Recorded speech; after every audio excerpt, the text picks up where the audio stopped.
Salut à tous, c'est encore moi, Patrick Duval. Je vous rappelle que sur ma chaîne, je parle de tout ce qu'on peut faire soi-même. Abonnez-vous si vous aimez bricoler, il y aura plein de choses intéressantes. Et maintenant, passons directement au sujet de cette vidéo. Une douche d'été sur un terrain de dacha est tout simplement nécessaire. Quoi de plus agréable après une journée de travail que de prendre une douche fraîche et rafraîchissante?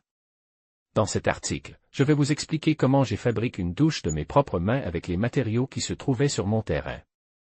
Je suis sûr que la plupart des propriétaires de dacha disposent de ces matériaux. Je n'ai achète que le minimum nécessaire. Fabrication d'une douche d'été en briques.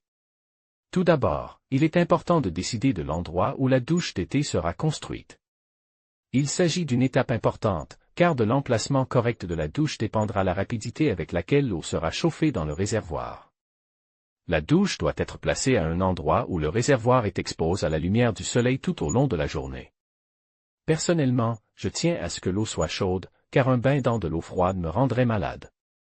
Après avoir choisi un endroit approprié pour construire la douche, j'ai commencé à creuser une tranchée pour couler les fondations. Comme la charge sur la fondation ne sera pas trop importante, je n'ai pas creusé de tranchée profonde. Une profondeur de fondation de 20 à 25 cm, une baïonnette de pelle, est tout à fait suffisante pour cette construction. J'ai ensuite coulé la fondation. Ses dimensions étaient de 1,5 x 1, 2 mètres. La fondation doit être coulée en fonction du niveau. Il faut attendre que le mortier durcisse pour pouvoir monter les murs de la douche. J'ai commencé à monter les murs le lendemain. J'avais beaucoup de vieilles briques rouges, j'ai donc utilisé ce matériau pour les murs. Les proportions du mortier de maçonnerie sont standards, 1 part de ciment et 3 parts de sable, les mêmes proportions que celles que j'ai utilisées pour couler les fondations. Lors de la pose du mur en briques rouges, il est également important d'utiliser un niveau de construction. Pour les 10 premières rangées de briques, j'ai posé une demi-brique, puis j'ai exécuté une partie de la maçonnerie à la cuillère. Je l'ai fait à la fois pour économiser de l'argent, car je n'avais pas assez de briques, et pour que la fondation ne soit pas trop chargée. La hauteur des parois doit être adaptée à votre taille. Le robinet de la douche doit être plus haut que votre tête d'environ 20 à 30 cm. La hauteur des murs de ma douche était de 2,2 mètres. J'ai calculé la hauteur des murs non pas à partir de la fondation elle-même, car je prévoyais de faire un sol carrelé plus tard, mais un peu plus haut. Pendant la construction des murs, vous pouvez créer une fenêtre pour que la douche soit éclairée. Une fois, j'ai remplacé les anciennes fenêtres par de nouvelles en plastique dans l'annexe, et j'avais encore les anciennes, que je n'ai pas jetées, mais que j'ai emportées sur le terrain de ma dacha. Une petite fenêtre s'est donc avérée utile. Je l'ai simplement recouverte de briques. Au-dessus de la fenêtre, il est nécessaire de poser un coin ou une plaque de métal, sur laquelle vous pouvez placer la brique. Ensuite, j'ai procédé à la construction du toit.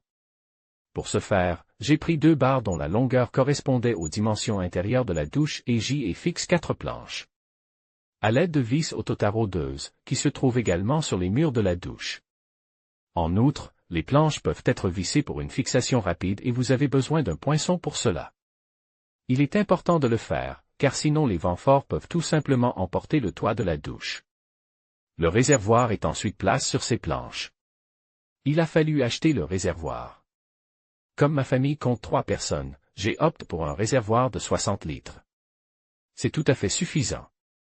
Si vous utilisez un réservoir pour un grand nombre de litres, l'eau qu'il contient mettra plus de temps à chauffer. J'ai fixé le réservoir avec des balises, que j'ai recouvertes, et je les fixe aux planches inférieures des comores. En général, 20 litres d'eau suffisent amplement pour qu'une personne puisse se baigner. Pour faire disparaître l'eau, j'ai créé une petite pente sur le toit en clouant des barres sur l'un des bords du toit. Au milieu, j'ai fixé d'autres barres plus petites, puis j'ai fixé une planche par-dessus. J'ai ainsi de petites pentes des 2 côtés. J'y ai fixé une feuille d'ardoise entière. Mais avant cela, il faut mesurer la taille de la citerne, la placer sur une feuille d'ardoise et en couper un morceau pour qu'elle repose librement sur le toit. J'ai fixé l'ardoise avec de gros clous sur la pente que j'avais installée auparavant. Ensuite, j'ai commencé à faire le sol.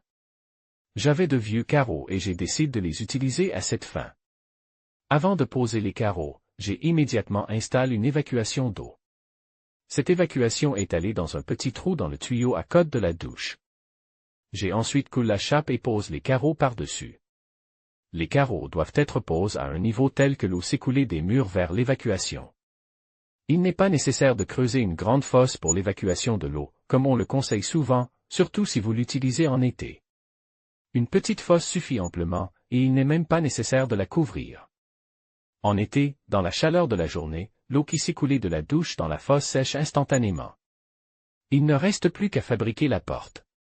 J'ai d'abord fait un trou à partir d'une poutre. Ensuite, j'ai fabriqué une porte, selon les dimensions de ce trou. Pour que ce soit plus pratique, je n'ai pas installé l'auge tout de suite, mais je l'ai d'abord faite sur une surface plane, et c'est là, sur le sol, que j'ai fait la porte en fonction de la taille intérieure de l'auge. La porte se compose de 2 longues barres, qui sont fixées par 4 barres transversales. Pour que la porte soit lumineuse, j'ai bourré les barres transversales de plastique translucide, qui laissent également passer la lumière. Ensuite, j'ai fixé la porte aux charnières à l'aide de la mortaise et l'ensemble du cadre de porte a été installé dans la porte de la douche. J'ai également fabriqué une serrure à l'intérieur. Voici comment j'ai construit une douche d'été sur mon chalet d'été. À l'avenir, si j'en ai la possibilité, je la crépierai à l'intérieur et à l'extérieur. Cette version de la douche est assez simple, et pas très coûteuse, étant donné que j'avais déjà la plupart des matériaux. Il ne m'a fallu que 2 jours pour la réaliser.